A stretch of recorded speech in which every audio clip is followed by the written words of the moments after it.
All new 2020 begins right now. My husband is dead. I'm missing my right arm. I feel like I'm just missing my life. I don't know what to do. Miriam gets home. It looked like the house had been ransacked. She sees Alan laying on the kitchen floor. He was shot right in the back of the head. 62-year-old Alan Helmick dead. Here in this parking lot, less than 2 months before Alan was murdered, there was an earlier attempt on his life. Somebody tried to torch our car. So the car actually got torched. We found a vehicle that had a wick in its gas tank and had been set on fire. You ever seen anything like that before? We didn't know if this person could come back. Miriam became convinced she was being watched. She thought somebody was trying to come into the house, and she was scared for her life. 2 weeks after Alan's murder, Miriam finds a dramatic discovery under her doormat. And she goes, "What should I do? What should I do?" And I said, "You call the police and you get away from there." There's a card inside that says, "Alan's first, you're next. Run, run, run."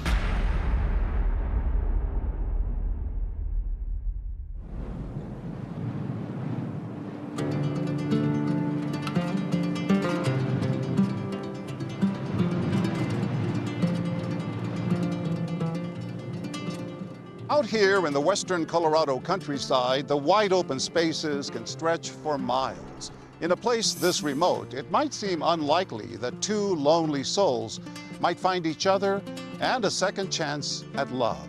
But that's exactly what happened here, until one warm summer day when the peace of this place was shattered by unimaginable violence. 911, what do you have to cover your emergency? My husband is dead. You what? My husband is dead.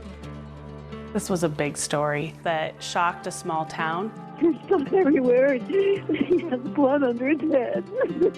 There was a scare in the community, you know, that something like that could happen. We don't have a lot of crime here. No, I've got to do this. Murders just didn't really happen there, especially murders with so many twists, and especially to a well-respected businessman that everybody really loved.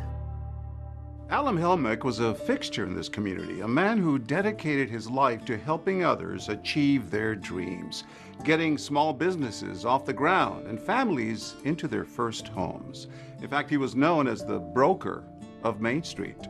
Alan Helmick was a prominent businessman. He had a mortgage business. Everybody respected him. He was firm, but he was very friendly.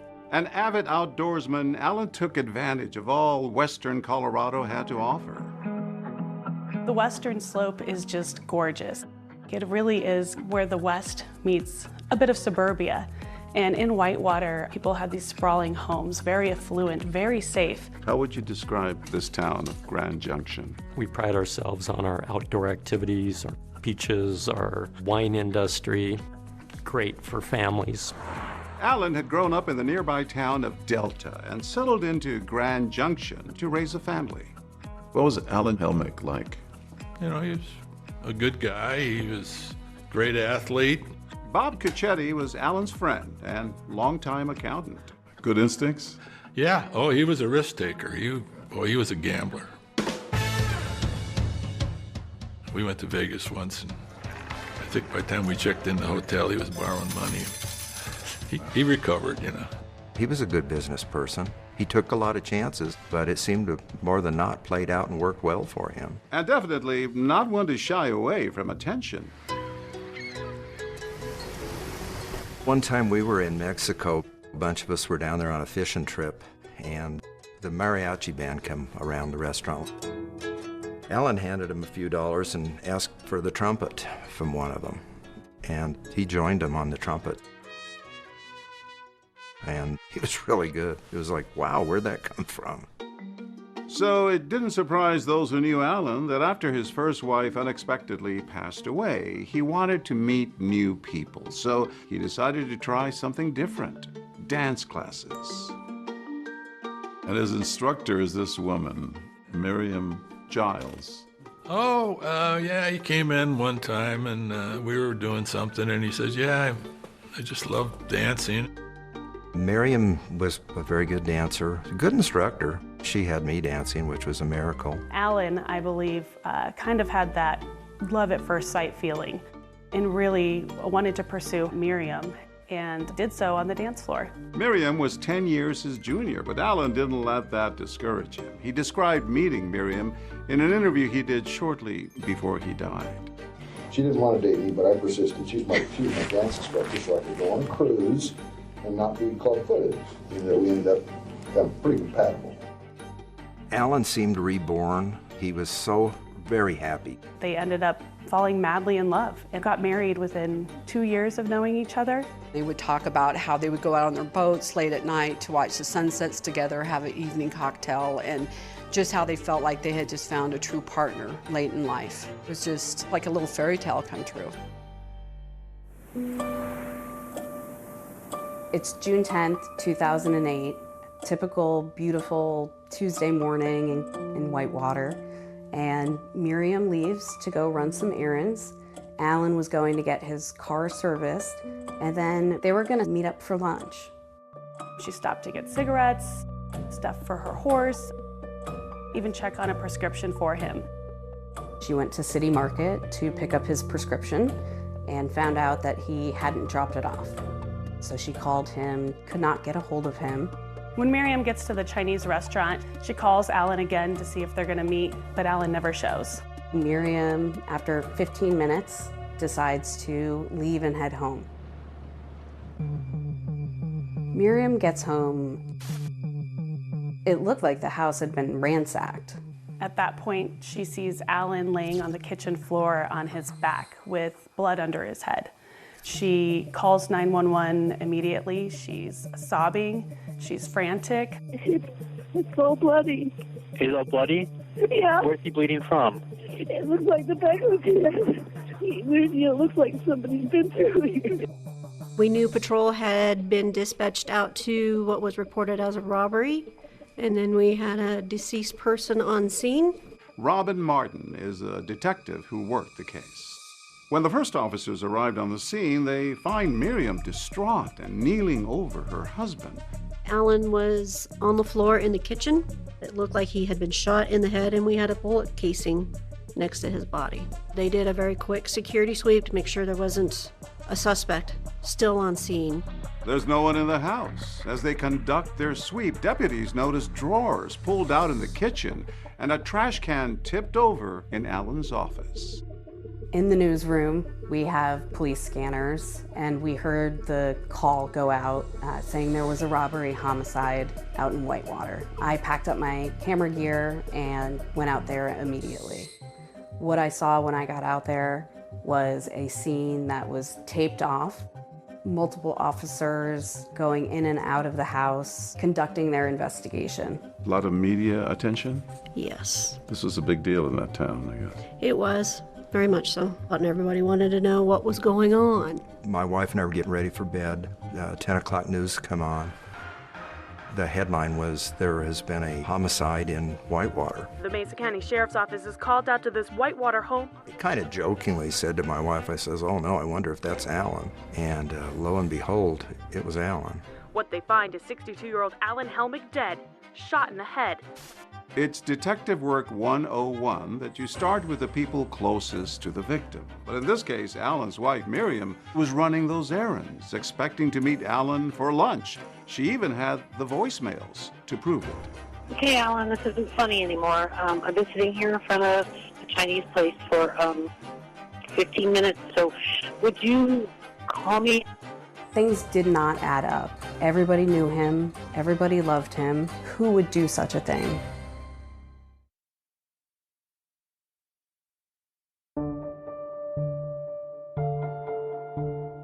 The Mesa County Sheriff's Office is called out to this Whitewater home on a report of a possible robbery. What they find is 62-year-old Alan Helmick dead, shot in the head. After finding her husband Alan dead in a pool of blood on the floor of their Whitewater, Colorado home, Miriam Helmick is brought in for an interview with the Mesa County Sheriff's Office. Thank you for coming down and helping us get to the bottom of this. We appreciate it. It's Miriam, right? Investigators are trying to solve this murder. The first 24 to 48 hours are critical, and she is the first person you want to talk to. Miriam was at our office. As we do with all, what were you doing today? Can you go through your day for us? I had some errands I needed to run today, so he was we would meet later, so he got in the shower and got dressed. Okay, what time did you leave? And what did she tell investigators about her whereabouts that morning?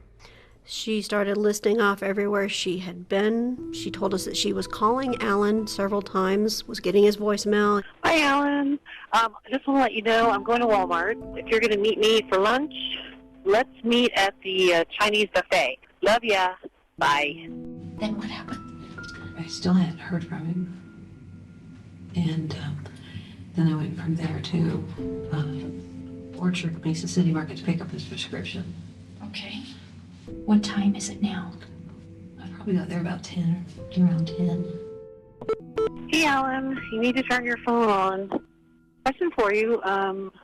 When I pick up your prescription, they said that you hadn't been by yet.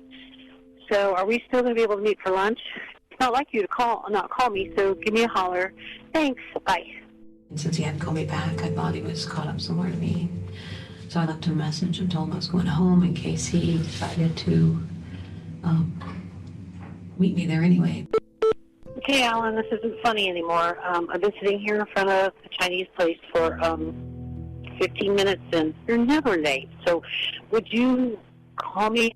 Miriam's entire morning is accounted for. She even offers up proof of where she's been. I think I have all the receipts in my pocket. She actually went from one end of the valley to the other end, and we were able to track her movements not only by her receipts but by her cell phone interacting with cell phone towers.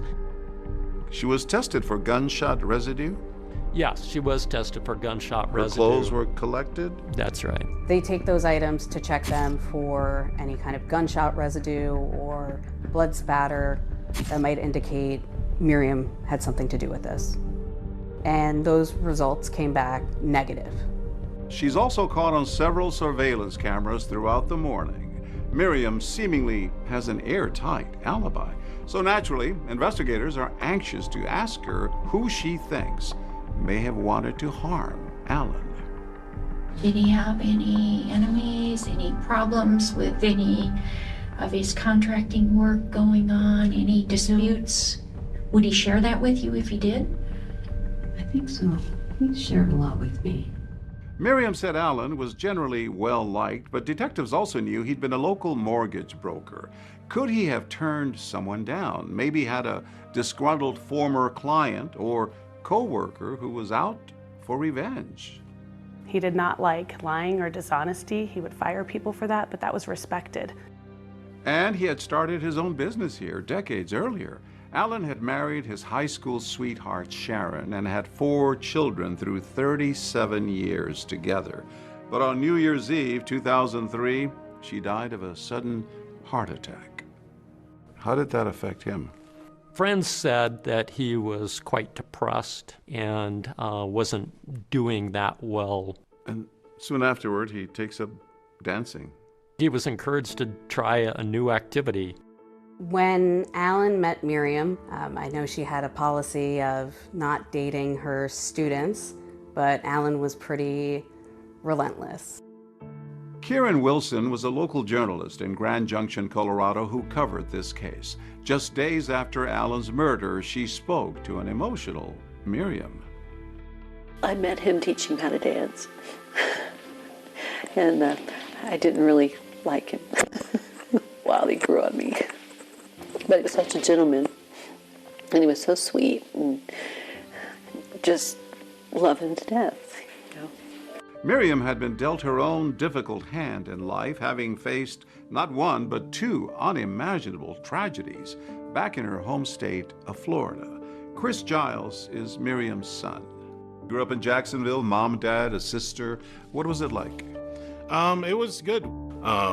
Typical kind of for family. You know, me and my sister were super close. Mom kind of led us to do our things, but it was also there to kind of shepherd everything and help us through. In 2000, Miriam and her first husband, Jack, were devastated when their eldest child, 23-year-old daughter Amy, died suddenly after an accidental overdose. How did the family cope with this, with her death? We didn't really talk about it. After a while, things kind of started going downhill. And Jack just, he kind of, he just could not live without his daughter. They just tore him apart. And then 2 years after your sister dies, tragedy strikes again. Yeah, my dad took his own life, and I woke up to the gunshot. Miriam's husband, Jack, shot himself while he and Miriam were in bed. Mom kind of runs out the door, and she's hysterical, just losing her mind, like a scream I've never heard before in my entire life. Well, it was a dramatic change in your family. Yeah. The loss of father. Yeah, and you're trying to figure out how to deal with those things. You got to deal with the pain. You got to deal with the hurt. She turned to dancing after all this. Yeah, it was kind of her escape, where she kind of felt normal. And then your mom decides to move to Colorado. Yes. And not long after is when Alan Helmick walked through the door of the dance studio where Miriam worked. Everybody's really happy for Alan. He seemed real happy. Yeah, another chance at love. Everybody said that her and Alan were kind of a good team for dancing. They were a real couple. So Alan and Miriam decided to build a house together, and they chose the community of Whitewater. The house was set pretty far back from the road, and it was about a 40-acre property. Your mom goes through all this, seemingly happy again, and all of a sudden, this happens. 911, what do you have to have your emergency? My husband is dead. How did you learn that Alan had died? She called me.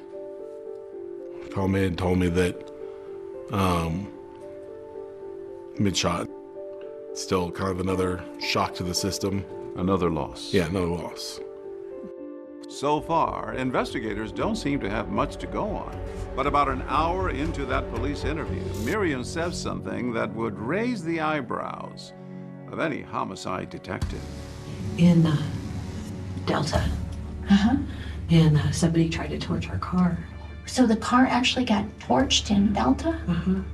Had Alan's killer made an earlier attempt on his life?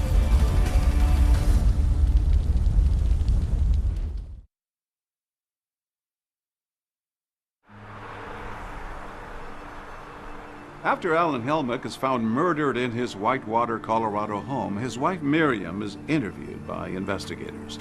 And she tells them about a shocking incident that happened just 6 weeks earlier. Somebody tried to torch our car. They took a stick or a big like restaurant skewer and put some kind of gauze on it and stuck it down in the gas tank and lit it. Here in this parking lot, less than 2 months before he was murdered, there was an earlier attempt on Alan's life. Someone tried to set his car on fire. It looked like something straight out of a movie, but for the Helmicks, this brush with death was all too real. Tell me about that incident. What happened that day with the car? Well, Alan and Miriam had driven to Delta for the closing on their business. They were selling Alan's title company to a purchaser, and they had finished the transaction and had parked out front. Collected a check? And collected a check for over $100,000 for the sale of this business, and got in the car. At that point, Miriam went in to use the restroom. And while she's in the business, the car starts smoking. Alan looked in the mirror and saw that the vehicle was on fire. He got out of the vehicle, went to the back of the car, and a wick was in the gas tank. When Miriam comes out, she hears that Alan's screaming at her to bring her to get a fire extinguisher, that the car is on fire. Upon arrival, we found a vehicle that had a wick in its gas tank and had been set on fire. You ever seen anything like that before? No, I had not seen anything like that. It was pretty obvious someone had tried to start that fire. Correct. So if someone was trying to set the car on fire, it didn't quite work. Correct. The fumes did not ignite, fortunately. Were they able to glean anything else from the crime scene? No security cameras from the surrounding businesses, no video footage whatsoever of what had transpired. The police both questioned Miriam and Alan after the car incident. You have no idea who would do this to you or Alan? No, not at all. I mean, it's just weird. I don't know. We've been hashing it over last night. We can't figure it out. Alan didn't have a lot of enemies, and so who would want to kill Alan in that kind of way by blowing up his car? That was a real mystery. Do you know anyone that would have a problem with you? I do not. Over the years, as active as I was in business in this area, there's going to be some unhappy people because I turn people down on loans from time to time. But I think I was well respected in the savings and loan industry. There are two people that have had a problem with it. Okay, who are those two people? Alan mentions two bankers with whom he had prior dealings, but quickly downplays their potential involvement in the arson. I can't imagine them being vindictive because they're too much exposed. Right. They did stupid things, but they're not stupid people. Investigators will ultimately determine that those bankers are not involved, but they're exploring every avenue, even asking Alan if he thinks it's possible Miriam could have been responsible for the car fire. Oh, God.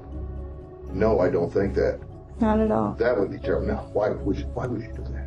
So during the interviews with officers, Alan and Miriam had mentioned that Miriam would not hurt Alan or harm him because Alan was worth more to her alive than if he were dead. What would she gain if you died yesterday? What he would get is a mess. She gets nothing that was created prior to the marriage. Alan was convinced that it wasn't Miriam, and if the investigators in Delta had any suspicions of Miriam being involved in this, Alan was the first to defend her and say she wouldn't do this. And besides, what reason would Miriam have for trying to kill Alan? He'd always gone out of his way to make her dreams come true with lavish gifts and gestures. His goal in life was to make me happy, and he took care of me. His favorite saying was, have fun like hell. So anytime he knew I was going shopping or he gave me money or anything like that, he would say, have fun like hell. Alan loved Miriam, and he was always happy to dote on her, buying her lavish gifts like her own dance studio and even a horse training business, always intent on making her lifelong dreams a reality. I met Alan and Miriam Helmick at my farm because they wanted to buy some horses to start a horse breeding operation. It was always her passion to start riding, and Alan was just said, I'm going to give this dream to you. Horse training centers, it's extremely difficult way to make a living. Most of those never pay off. It's a labor of love. You told him it was not a good idea to invest in this horse. No, and I said, it's a good hobby, but it's too expensive. And his desire to open up that dance studio came from where? Oh, it had to be Miriam. You had your concerns about him investing in these things. Oh, I told him, I said, get your head up your ass. Sounds like you really wanted to make Miriam happy. I think so. Alan was always very good with his finances, but with the horse business and the dance business, they were hemorrhaging money. As investigators began digging into Alan's finances, they found that bad business decisions had left him in a serious financial hole. But were his money troubles enough of a reason for someone to want him dead? Or could the murder have been more personal? Does Alan Jr. know where you guys live now? Yes, he's been there. He's my wayward kid because he's sort of a bum. Investigators will soon learn about some long-standing Helmick family tension. He said if he shows up when he's not announced, you call the cops.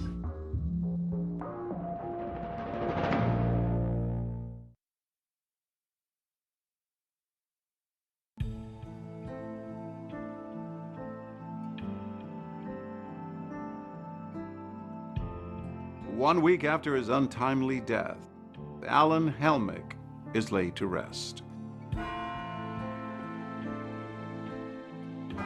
When we were at Alan's funeral, Miriam sat in a pew in the very front, of course. She was crying, looked real despondent. Alan's family, his daughters, were just heartbroken and devastated. Alan was a really good dad to those kids. He was like their rock, and hit them real hard. What's it like around here without him, I guess? Very quiet. I'm missing my right arm. I feel like I'm just missing my life. I don't know what to do. In the days after Alan Helmick's murder, investigators had diligently chased down leads and conducted interviews with people in his orbit, but they hadn't announced any suspects. There was, however, one thing they were pretty sure of. This was not a robbery gone wrong. What stood out to you? It was odd.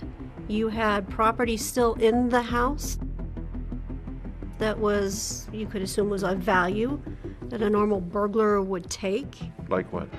Computers, phones, jewelry. The normal type of stuff you would expect somebody to steal. There were drawers pulled out evenly. There was a trash can knocked over. There were drawers that were open that wouldn't hold valuables anyway. And most of the drawers were open in the kitchen, right? Correct. In the kitchen, throughout the house. It just did not sit right. It did not feel right. It was looking staged. And Alan's autopsy confirmed that he probably had not walked in on anyone committing a burglary. There was no indication that Alan had tried to fight off his attacker. It was very clear that he was caught by surprise as he was shot right in the back of the head. Do you think Alan knew his attacker? I don't know. But there was someone in Alan's life that Miriam had told investigators he'd been wary of. At one point, Miriam starts pointing fingers at Alan's son, Alan Jr. What did she say about him? Miriam talked about how Alan and Alan Jr. never got along, and that there was some falling out between the two of them and some animosity. Tell me more about Alan Jr. He's had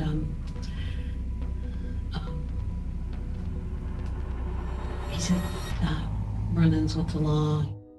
What was the relationship between Alan and Alan Jr. 3 to 4 months ago?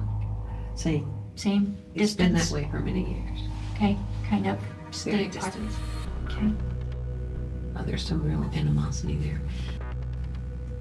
Does Alan Jr. know where you guys live now? Yes, he's been there.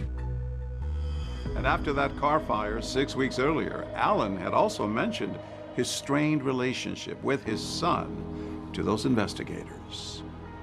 He's my wayward kid because he's sort of a bum. And you can't fix that by just handing him money.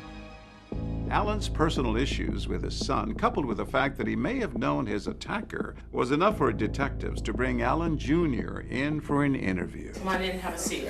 And I, Right here? yes, that's All right. fine. He's the kind of guy that if he saw something that wasn't right, he would give you his 2 cents about it, and it would not be nice. It would be sharp. He just told it as it is. Yeah, it's sharp. Yeah, right out. Sure. My dad's like, you're out. You know, you're right. You're I like you because you're doing this. Alan Jr. goes on to say that his father had effectively cut him off financially.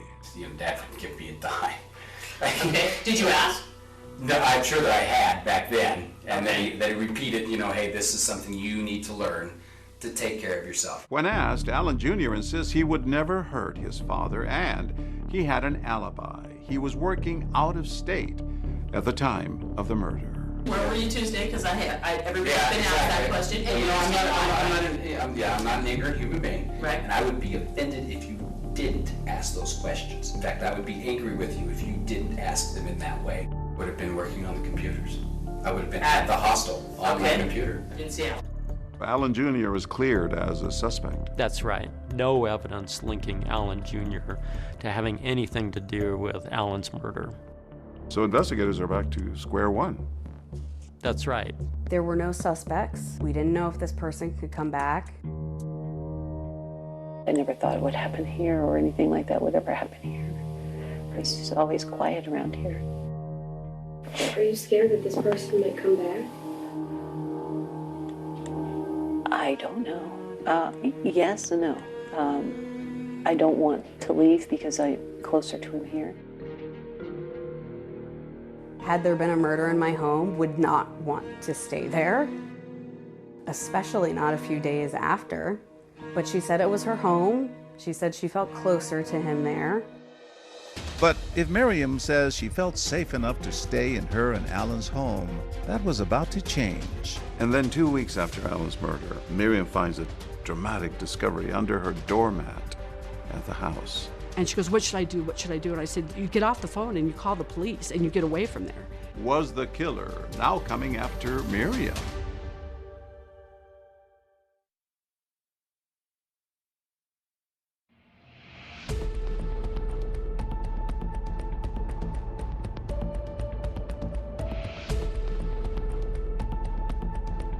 Miriam Helmick came home last Tuesday to find her husband Alan shot and killed. Her quiet Whitewater neighborhood was turned upside down. The baffling murder of businessman Alan Helmick had left a community desperate for answers. Detectives were taking a close look at everyone in Alan's life, even close friends like Ed Benson, who was brought in for an interview. I've known Alan, I don't know, a long time. So you're good friends, well, is it safe to say you're good friends, or? We're friends, we're not, we're good friends. So. Strange interviews with the sheriff's department, the investigator. You know, you go in and we're friends, but yet we were treated as like suspects. Did you guys ever have any bad blood between you two or anything like that? Not from my standpoint, not at all, no. Any enemies that you know of without Alan telling you, or any, said rumors that, Alan's not a good guy or anything like that? Never. Okay. Never. And there was that mysterious car fire just weeks earlier. Everyone wondering, could the two incidents be linked? Take it all that they may be connected? A good possibility. I was letting them figure that out. It was, it was a shock to us. But he never mentioned anything about anybody that would do something like that. As days passed with no suspects in custody, Miriam became convinced she was being watched. She reported seeing a white pickup truck with a driver she didn't recognize circling the property, leaving her to wonder whether the same people who killed Alan were now coming after her. I talked to Miriam almost on a daily basis, and in a lot of our conversations, she talked about that she thought somebody was trying to come into the house and she was scared for her life. Miriam starts reporting that weird things have been happening around the house. She's saying that she will come home and a door that she knows she locked is unlocked. She was finding lights on. She was finding medicine cabinet doors open that shouldn't be.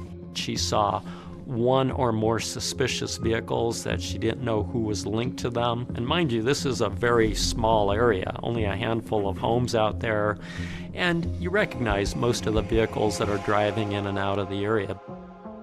But the strange happenings at the home weren't the only thing worrying Miriam. With Alan, the sole breadwinner, gone, there wasn't any money coming in.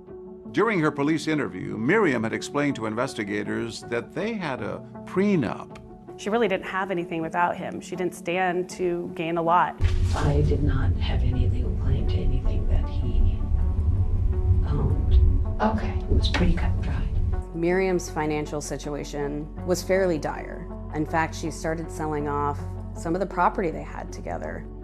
She said she had no money, all the money was in Alan's name. So I said, well, let me buy the horses back, I'll pay your debt off to the other trainer. That way it'll give you some money for what you need to live on. And then, as Miriam is struggling to stay financially afloat, an ominous message shows up on her doorstep. She was with her friend Penny. They had just gotten back from shopping. She goes up to her front door and she sees an envelope sticking out from under the mat. And when she opens that envelope, there's a card inside that says, "Alan's first, you're next. Run, run, run." She collapses to the ground, becomes very distraught. Miriam calls me and she's frantic. And she goes, "What should I do?" And I said, "Well, you need to hang up the phone and call the police and get out of there." I said, "Because somebody could be there trying to hurt you." The greeting card is turned over by Miriam to her lawyer, who then notifies the police. I was given a copy of the card. It said, "To the grieving widow," in block letters. On the front is a picture of a middle-aged female. And it said, "Insanity, doing the same thing over and over again, expecting a different result." And then inside, Alan spelled A-L-L-E-N. Misspelled. Misspelled. Your was also Y-O-U-R. A grammatical thing, okay. Whoever left it there had cut out the barcode, seemingly in an effort to obfuscate anybody tracing that card, where it was purchased, who purchased it, that sort of thing. It looks like Miriam might be the next target. Maybe there is somebody out there who really wants to kill Miriam as well. After Miriam received the threatening card, she left and she went back to Florida, Jacksonville, Florida, where she's from. She moved in with her son, Chris. How was she coping? Oh, it was not good. You know, there was some brokenness there. I just knew that she was in a bad place. I was trying to help her through that stuff. What did you make of that? I think that's not that abnormal. She didn't have a lot to her name, so she needed to figure out how to live without Alan. Back in Colorado, that bizarre greeting card gives police something they have been desperately searching for: a solid lead. I had actually seen this card before. Just coincidentally, you had seen the card? It's kind of a unique front on a card. It's at this city market that investigators finally get the break they've been waiting for. The person who bought that card with the threatening message from Miriam is caught on surveillance tape here. And just who that person is will take everyone by surprise. You see it clear as day. Then a bombshell discovery from decades earlier. The piece of evidence that was really the smoking gun, almost literally, was recovered from that lawn in Delta. What investigators find buried here will crack this case wide open.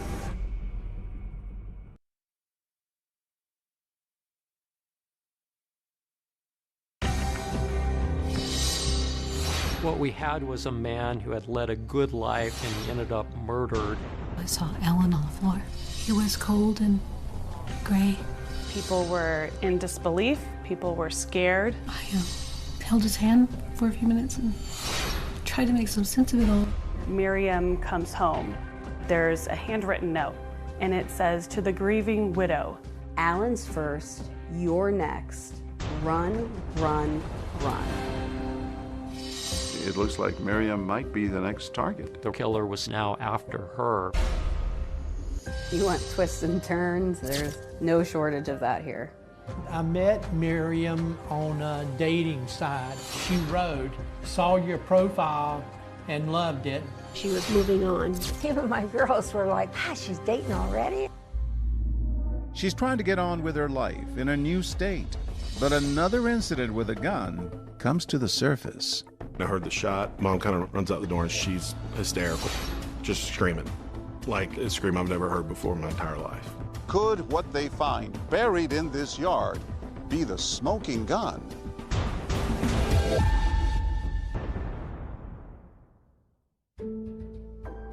On June 10th, 2008, 62-year-old respected businessman Alan Helmick was found dead in his home by his wife Miriam. When we arrived, Alan was on the floor in the kitchen. He had been shot in the head and we had a bullet casing next to his body. The place had been ransacked, but nothing seemed to have been taken. They realized fairly quickly that this was a staged attempt to hide what really happened. A tragic ending to what appeared to be a perfect second chance at love. Both Alan and Miriam were widows. She was his dance instructor for ballroom dancing lessons. I'm missing my right arm. I feel like I'm just missing my life. I don't know what to do. Miriam told police she'd been running errands all morning and provided receipts to back up her alibi. I went to Walmart. Okay.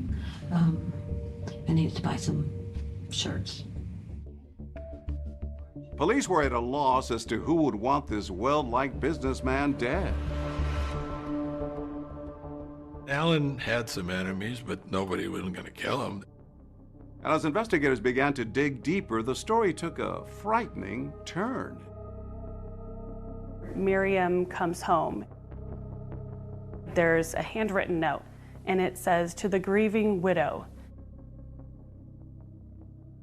Alan was first, you're next. Run, run, run."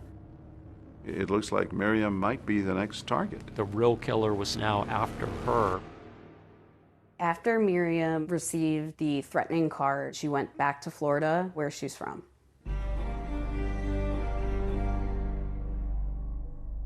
When Miriam came back to Florida, I was so surprised. I just couldn't believe it. She gave me a call, and I got a lot to tell you, she says. In Florida, Miriam turned to old friends for support, reconnecting with her former neighbor, Aline Lee. Miriam didn't have any money. She said, "All I've got is just the clothes on my back. I have nothing." I said, "I can get you clothes. My girls are your size." I bought a gas card for her, and I gave her a bag of jewelry. I just felt bad for her. While Miriam tries to restart her life in Florida, detectives in Colorado are continuing to work the case, trying to figure out where that threatening card she received came from. They got in touch with the manufacturer of the card. He was able to tell them where these cards were sold. I checked the Hallmark, I checked the Hobby Lobby. We finally get to the city markets.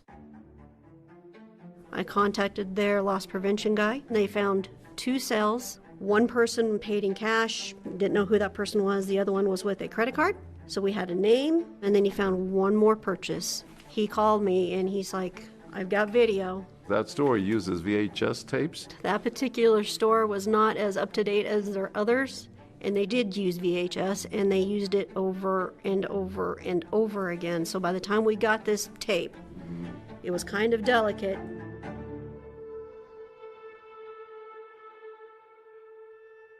It was her. She was wearing the same style of shirt that she had walked in with her interview. It was just a different color combination.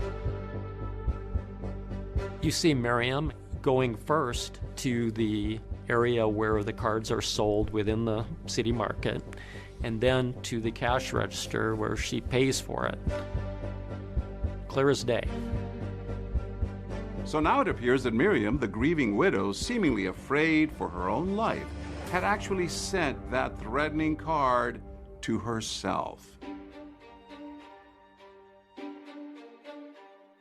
But when investigators confront her about this, she says she has an explanation. What Miriam told them is that she felt like the police weren't paying enough attention to the case. They weren't doing much. And so she wanted to kind of jog that with this card. That was probably not the best decision to be made. Not what I kind of would have done in the situation. She felt she needed to do this. She felt she needed to. Did that greeting card incident change the way you and investigators approach the case? What innocent person would do this? Obfuscate, complicate a murder investigation with this ruse? But remember, when she was interviewed by investigators, Miriam said she had very little to gain from Alan's death. We did a prenup.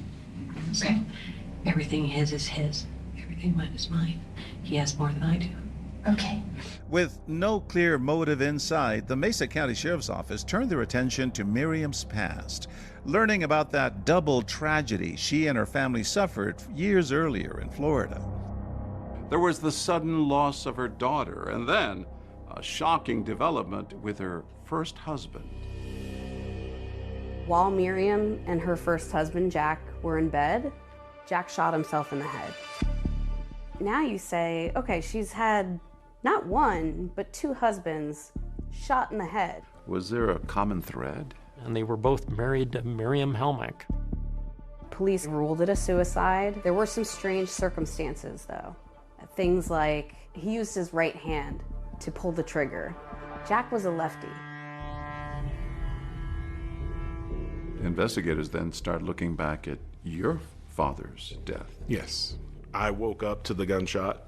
You were just down the hall. I was sleeping on the couch in the family room, and I heard the shot. Mom kind of runs out the door, and she's hysterical, just screaming, like a scream I've never heard before in my entire life. There's certain things in life that can't be faked. Did you question her? No.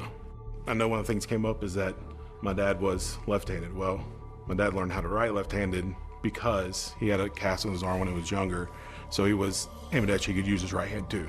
And you had seen him depressed before this? Yeah. Was the death of her first husband, that case, ever reopened?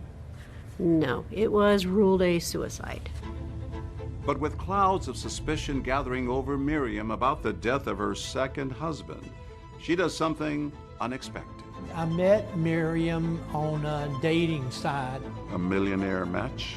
A millionaire match. Your profile described me to a T. Investigators are starting to wonder if they could actually have a black widow on their hands. I mean, she was finding the husband, she was looking for the money, and then moving on.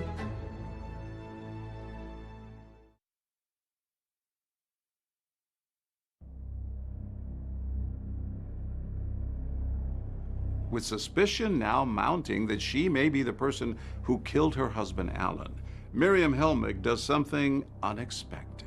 She goes looking for love again. Miriam took me to this website for dating men that had a lot of money. I mean, we're talking about very rich. And she picked out this one guy from Orlando. Had a lot in common with her. He liked to dance, and he loved horses, and all this stuff. I met Miriam on a dating site. I owned a dance studio for about 6 or 7 years, and then I had a human resources company for about 20 years. I did very well for myself. Miriam had contacted me first. She wrote, "Saw your profile and loved it. I can dance, any dance, and I'm pretty good at it. Your profile requirement described me complete to a T." She says, "I'm going to go down there." I said, "You're what?" I mean, this is just months after Alan had died. Even my girls were like, "God, she's dating already?" And I said, "No." We met at TGI Fridays. She was very talkative, very nice. We hit it off really good, actually. Miriam even opens up about the recent loss of her husband. Miriam had told me that her husband had died of some brain disease. She said that we both felt he was going to die soon anyway, and there was no big deal. We were just waiting for the time. She handled his death very well. I just thought to myself, okay, well, big deal. Miriam may have been trying to move on and put Alan's death behind her, but back in Colorado, investigators are taking a closer look at her, starting with her alibi from the day of Alan's murder. Went to Orchard Mesa Market. I went to Walmart. I think I have all the receipts in my pocket. She was able to pull out the receipts from her pocket of everywhere she had been that morning. Just didn't seem natural to us. To show up at the police interview with a pocket full of receipts. Suspicious or just thorough? I would say very odd. That is not a normal thing. Is that really your first thought, to explain where you had gone in great detail and keeping the receipts? What did investigators make of her alibi? Well, they thought it was suspicious, didn't make a lot of sense to them. And investigators weren't the only ones with suspicions about Miriam. Miriam, Helmick, Helmick. Remember that local reporter who sat down with her after Alan's murder? She couldn't shake the feeling that something was off with her story. Have you planned the funeral yet? Oh, it's tomorrow at 10. I start to get a weird feeling as she's talking. I wanted to get back into dressage and decided I should have a dressage horse, so he bought several. It was all about her. And these interviews are really supposed to be about the deceased. His goal in life was to make me happy. He never wanted me to worry about anything or have any problems or anything, and he took care of me, everything. As I was speaking with her, it went from feeling really bad for her to being suspicious. Are you scared that this person might come back? That was it. Yes and no. That's the look. I don't want to leave because I'm closer to him here. She started looking to the side. It's just like when you're talking to somebody and you know that they're lying because of nonverbal cues that they have.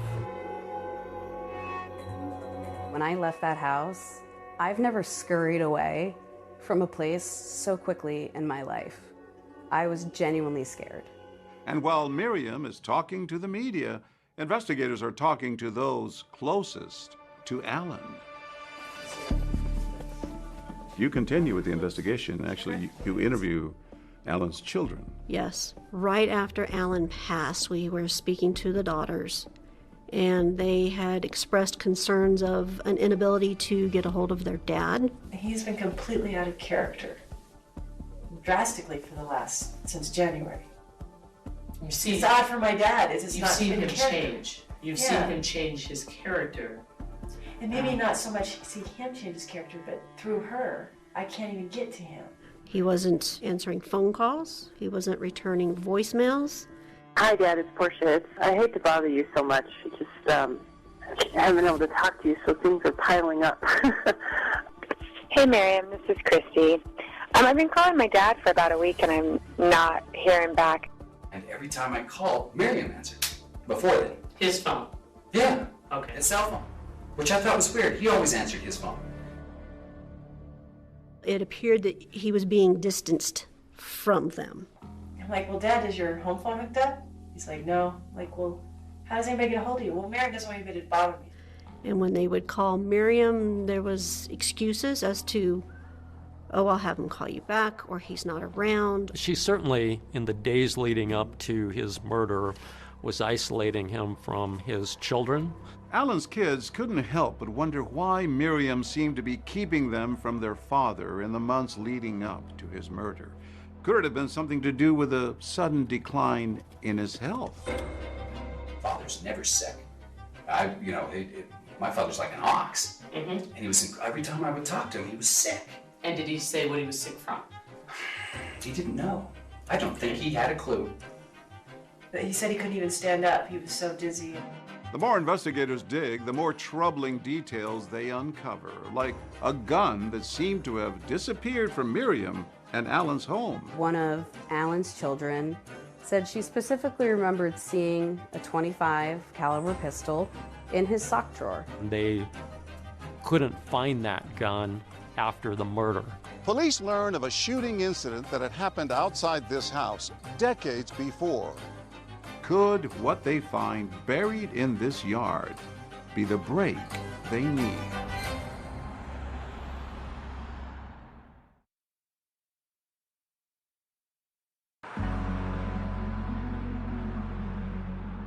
Detectives will often say that when it comes to investigating, there are no coincidences. And for those working the murder of Alan Helmick, They were certain that attempted car fire just weeks earlier was somehow connected to their case. This area is where I was dispatched to a car fire. We saw that somebody had placed a wick in the gas tank of a vehicle. We contacted the driver. We were speaking with him. We were speaking with his wife. As I started questioning both of them, I noticed she became a bit nervous, and she said that she wasn't feeling well, needed to run to the restroom. I watched her leave the back of the vehicle, not go into the restroom she just came out of. Not right here. Not right here where she just went to the restroom. She actually went across 4 lanes of traffic, which... That's strange. Very strange. Did she ever come back? Not while I was on scene. She stayed over there? She stayed over there. When you were still here, you went into the ladies' room. We did. What did you find there? We smelled the odor of gasoline. It was fairly strong.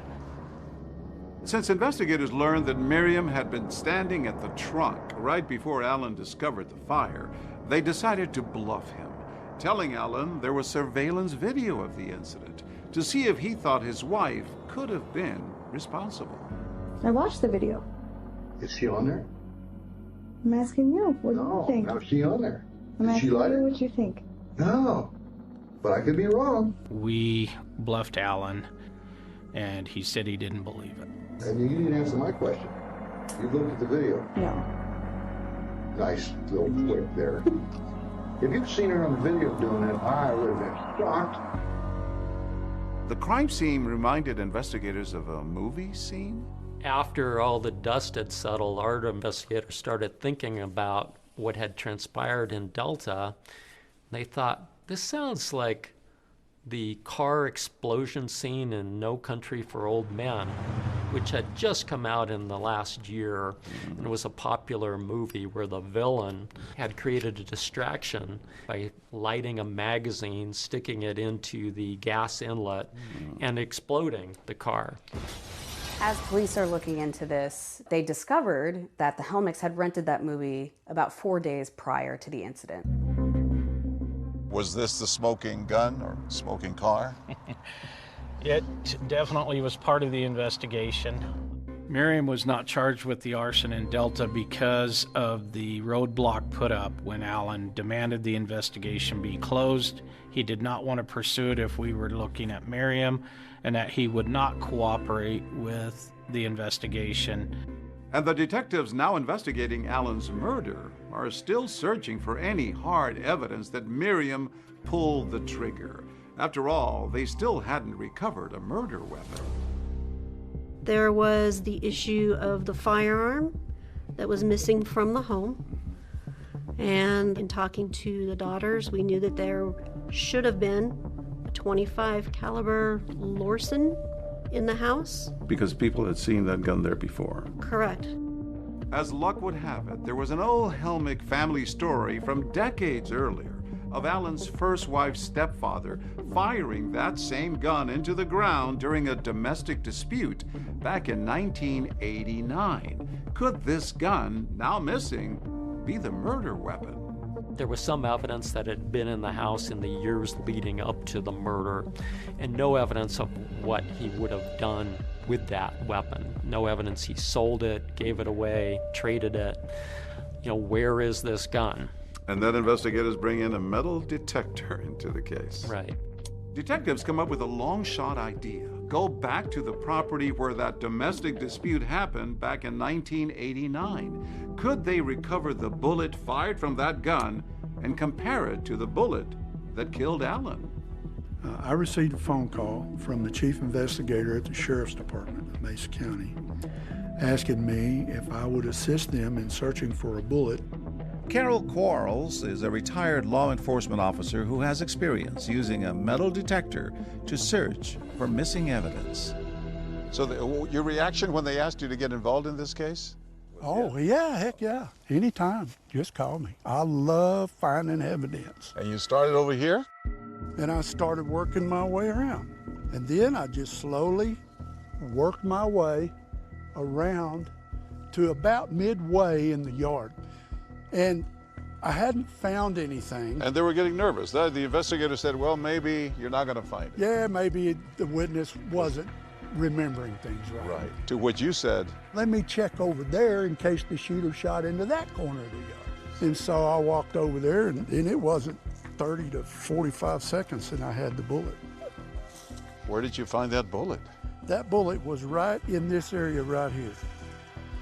It was an aha moment. I mean, it was euphoric. That's the best way that I can explain it. And they dug up that bullet that had been there since 1989. They were able to compare that bullet from the ground to the bullet that was recovered from Alan's headshot. And what we were able to determine was that the two bullets were consistent with each other. The evidence is building up against her. It is. At this point, police believe that they have enough to arrest Miriam for Alan's murder. But this is a woman who police believe orchestrated an attempted firebombing and shot her husband in the head in cold blood. Is she just going to go quietly? She's being investigated for a homicide. You don't ever know that she doesn't have a gun. If she sees you and she's scared, knows what's going on, it's a real game out there at that point.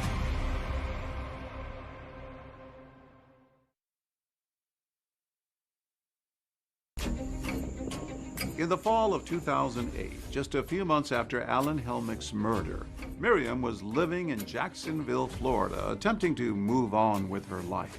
But her past in Colorado was about to catch up with her. I was a special agent with the Florida Department of Law Enforcement here in the Jacksonville field office. I got a call from Mesa County Sheriff's detectives, and they were investigating a homicide in Colorado. Did you have an inkling that she might be a suspect? It wasn't kind of until I was driving home one day and the Grand Junction police called me and said, is she living with me? I was like, yeah, she's with me. I don't know what's going on, but she's there. And we sent 2 investigators down there with an arrest warrant. They handcuffed her and set her right on the ground. She had a blank expression on her face, like a little bit angry looking almost.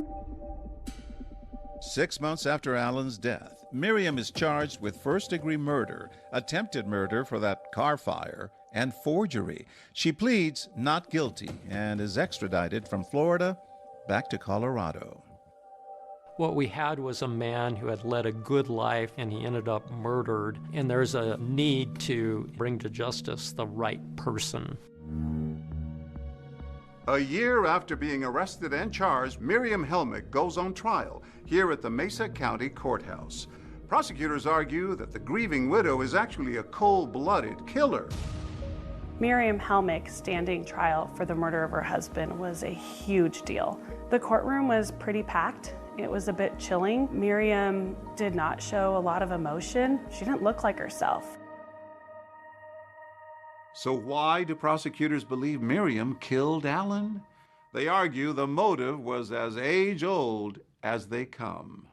Money. Financial motive was the critical part of your argument. There were suspicious bank account activity where it appeared that Miriam had forged multiple checks from Alan's account. All told, she had taken about $40,000 out of his account through writing those checks. But the defense pushed back, saying that Miriam had Alan's permission to write those checks, both as his wife and his secretary. Banks had been calling, trying to get a hold of Alan. He wasn't being available to his banker, something that had never happened before. Now there was an urgency. Right.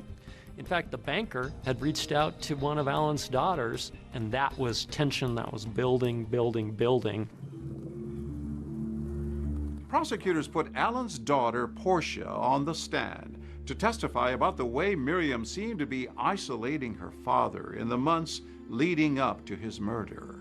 He was much less involved in my life. He was much more distant. Well, I called him, and when I didn't get to his phone, I called Miriam's phone. And when they would call Miriam, there was excuses as to, oh, I'll have him call you back, or he's not around. If Alan was discovering that she had been taking money from him without permission, that was a possible motive. How would he have reacted if he had found it? Everything would have been over.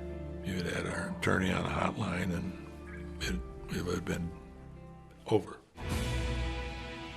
And prosecutors argued that Miriam had tried to kill Alan not once, but twice. The first time in that failed attempt at blowing up his car. They called Miriam's horse breeder and friend, Jerry Yarborough, to the stand. When I went on the stand, I was super scared because I knew my testimony was going to be not so good for Miriam. Jerry told jurors about a conversation she said she had with Miriam after that failed car bombing. She had said that she found out that a car won't explode if it has a full tank of gas. And when she said that, what was her demeanor? She laughed. That catch you off guard? Pretty much. But the defense pointed out that if Miriam was after Alan's money, why would she try to blow up his car while he was holding that large cashier's check he had just received? The piece of evidence that was really the smoking gun, almost literally, was the bullet that was able to be recovered from that lawn in Delta. How pivotal was that in tying Miriam to the crime? That was a nice piece of evidence because we didn't actually find the gun, but we had a story about the gun, how it was seen in the home. Now we have a bullet that roughly matches the bullet that was recovered from Alan. But as Miriam's defense pointed out, roughly matched is not the same as a perfect match.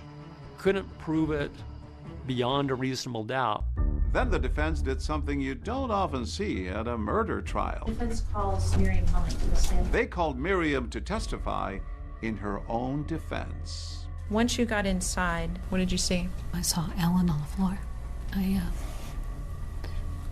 dropped my bags and went to him. He was cold and gray. I held his hand for a few minutes and tried to make some sense of it all. Miriam stayed on that stand for 2 days, denying that she had anything to do with Alan's murder. When prosecutors got their chance to cross-examine her, they pressed her on the infamous run, run, run card that she admitted sending to herself. You were just acting at that time, weren't you? Yes, just briefly. You concocted a complete ruse to lead them on a wild goose chase away from you and towards some phantom killer out there, correct? If they'd actually had contacted me or listened, then maybe I wouldn't have been at that point. That was probably not the best decision to be made, but I think at that point she was probably broken, just emotionally and mentally broken. That video really did undermine Miriam's credibility. Showing her purchasing that card was very difficult for the defense to rebut. After 16 days of testimony, the jury gets the case. They come back with a verdict in 5 hours for a first-degree murder case. You just don't see that. 5 hours was very fast. The verdict, guilty. On all counts. There was a little bit of a sigh of relief. You thought, good, she's going to get what she has coming. She was sentenced to life without parole. I think that spoke volumes to all of the evidence, circumstantial or not, that was stacked up against her. But Miriam says the jury got it wrong, and she had a lot more to say when we spoke in her first interview since being convicted. Miriam, are you telling me that your husband Alan started the car fire himself? Why would he do that?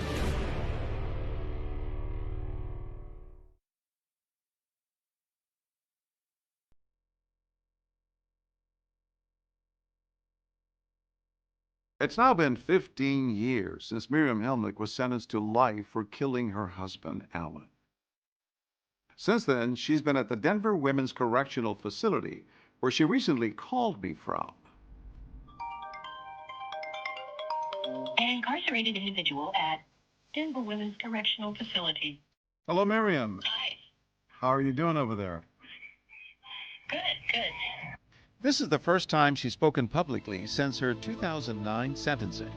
I asked Miriam about first meeting Alan back when she was his dance instructor in Grand Junction. And was it love at first sight? Well, not really, no, because I was there trying to work, and but he just never gave up. Let's just put it that way.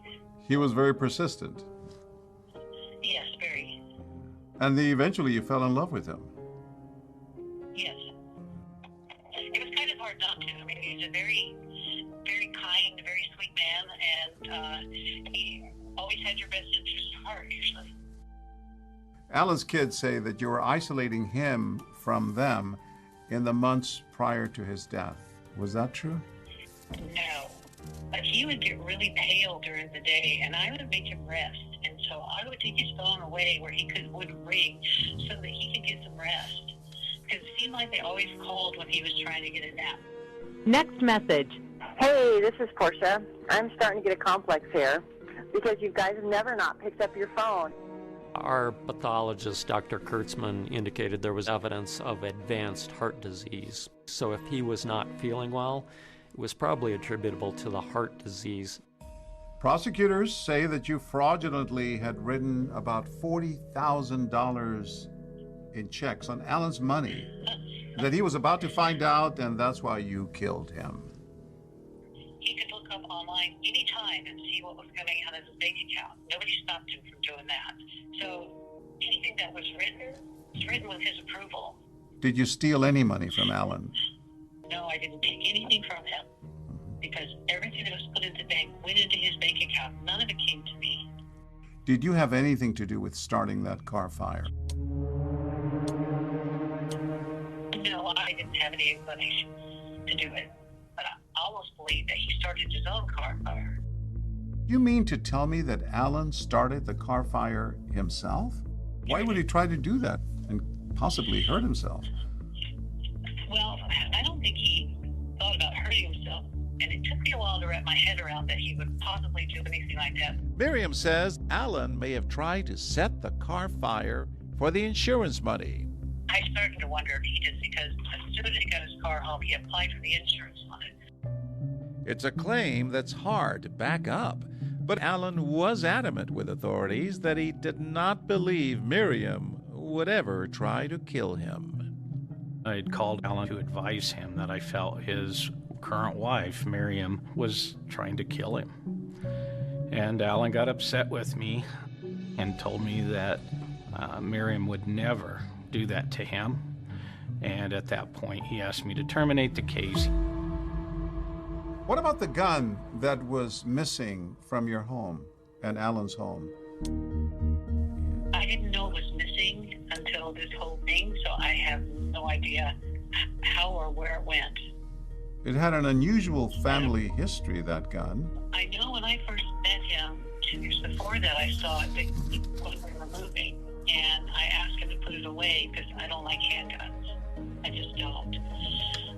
I already had to deal with that kind of thing. It was very unnerving to me. That was the last time I saw him.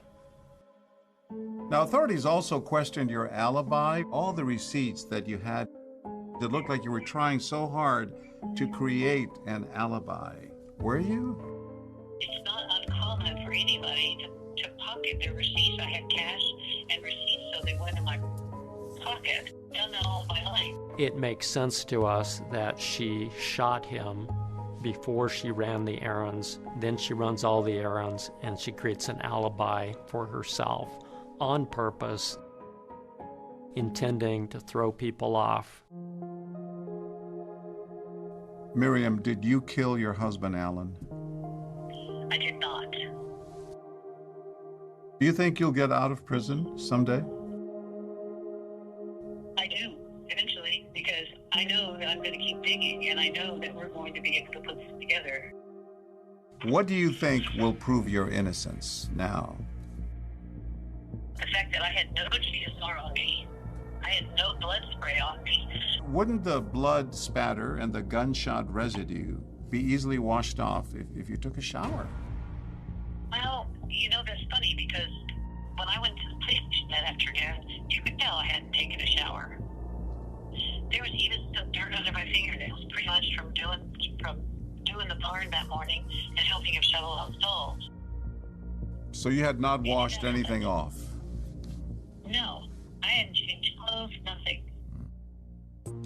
Miriam has filed numerous appeals with the courts. They've all been rejected, but she vows to keep on fighting.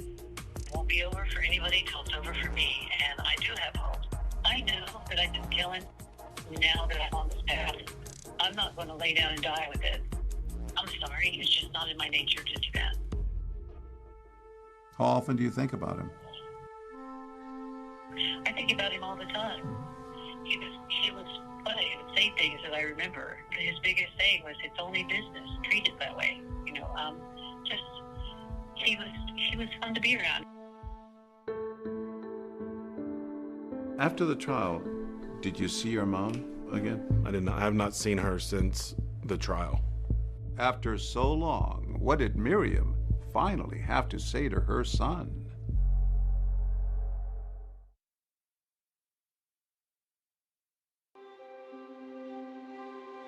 Don't forget, you're gonna put on your jacket too. We're not used to the 30-degree weather that's awaiting us. No, we're from Florida. Maybe different. This past November, Chris Giles and his wife Kelly flew to Colorado for a much-anticipated visit to see his mom, Miriam, in prison. So she's in the Dimmins Women's Correctional Facility. So it'll be the first time in probably about 15 years that I've seen her. I have not seen her since the trial. Why not? I think for one, I didn't want to have to just see her that way. See her kind of broken and see her in that situation. I was also kind of mad. I was mad that all this had kind of happened. Over the years, one by one, Chris lost his entire family to different forms of tragedy. It's just kind of a whirlwind, and then all of a sudden this happens. That new husband dies, and then she's arrested. Yeah. You're trying to figure out how to deal with those things, and you kind of got to deal with the pain, you got to deal with the hurt. Let's rock and roll.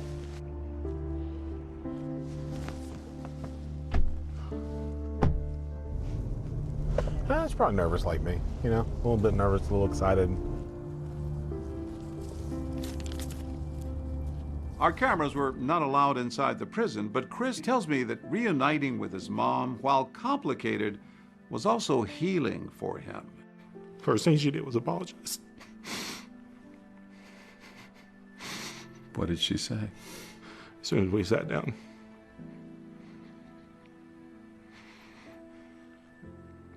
She said, I'm sorry for everything I put you through. She said, I'm sorry that we had to go through this. But still, once we got to the Alan part, she was firm in that she was innocent of all that stuff. And so we just hashed out kind of what had happened. Do you believe your mother had anything to do with Alan's murder? I do not. With your father? I do not, no. Seeing your mom was a big step for you after all these years. Forgiveness is a big thing, you know. It's huge when you can work through that and go, I don't have to forget about it, but I can choose to forgive you for it. But when it comes to Alan's family and friends, there are some things that they say they would rather forget. I try not to think about the murder. I more like to think about the fun times that we had with Alan. That's those are good memories. What do you think Alan would have wanted people to remember about him? He was a lot of fun. He's the kind of guy you could meet and have a drink with and have a good laugh.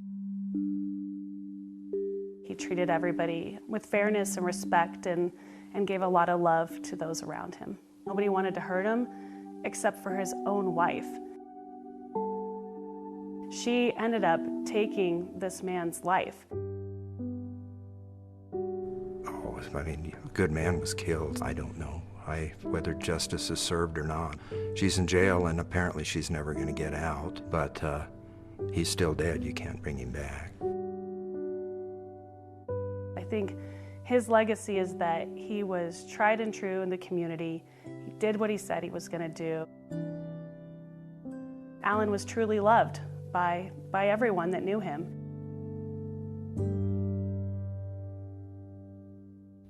Miriam Helmick was sentenced to life plus 78 years. David, she has exhausted her appeals, but she says she still plans to fight for her freedom.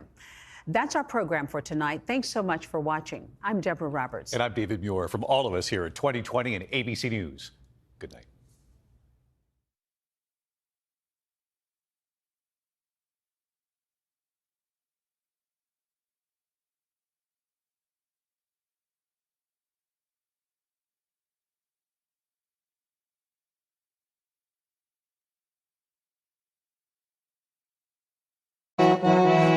जिन जाने गो ना कोई माने करिए रे या जान भी आखिर कमजोर होवे जिन जाने गो ना कोई माने करियो रे या जान भी आखिर कमजोर होवे सदों बादशाही भी कायम नहीं रहती सदों बादशाही रे कायम नहीं रहती नहीं एक दिन गोरे सदों जोरे होवे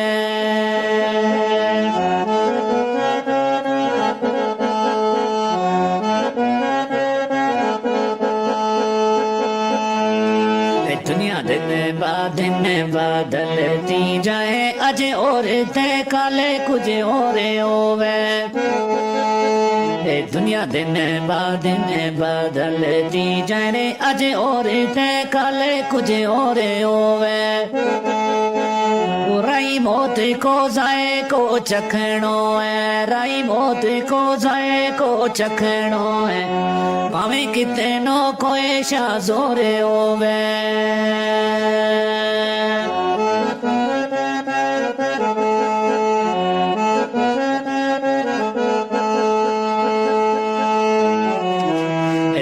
जोक मोरे मगी शोक दिल मां कद नबी गो पाक दरबार देखो जो जोक पोरे मगी शोक दिल मारे कद नबी गो पाक दरबार देखो दोस्त रब गो खास हबीब प्यारो दोस्त रब गो खास हबीब प्यारो अखा नाले हूँ वीरे एक बार देखो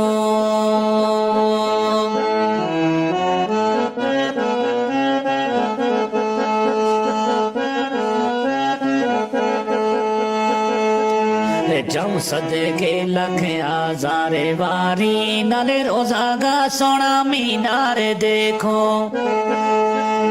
जाऊं सदके लख आजारे वारी में नाले रोजागा सोना मीनार देखो अल्लाह दे तौफीक इकबाल एक बार अल्लाह दे तौफीक इकबाल एक बार वे जगे बंगला गारे चमकार देखो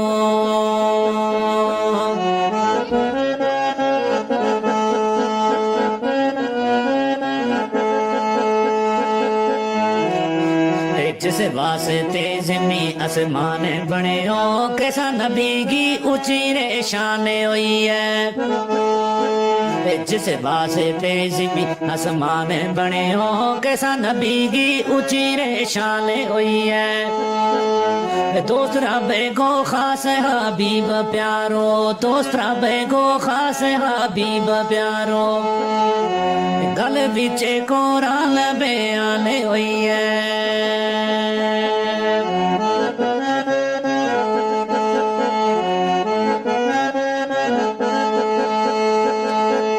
रुतबो दितो खुदा ने आप जिसना ऊपर नाज़िल किताब कुरान हुई है रुतबो दितो खुदा ने आप जिसना ऊपर नाज़िल किताब कुरान हुई है इकबाल उम्मत नारे बख्शान बसते इकबाल उम्मत नारे ओ बख्शान बसते सोना नबी गे आते कमाल हुई है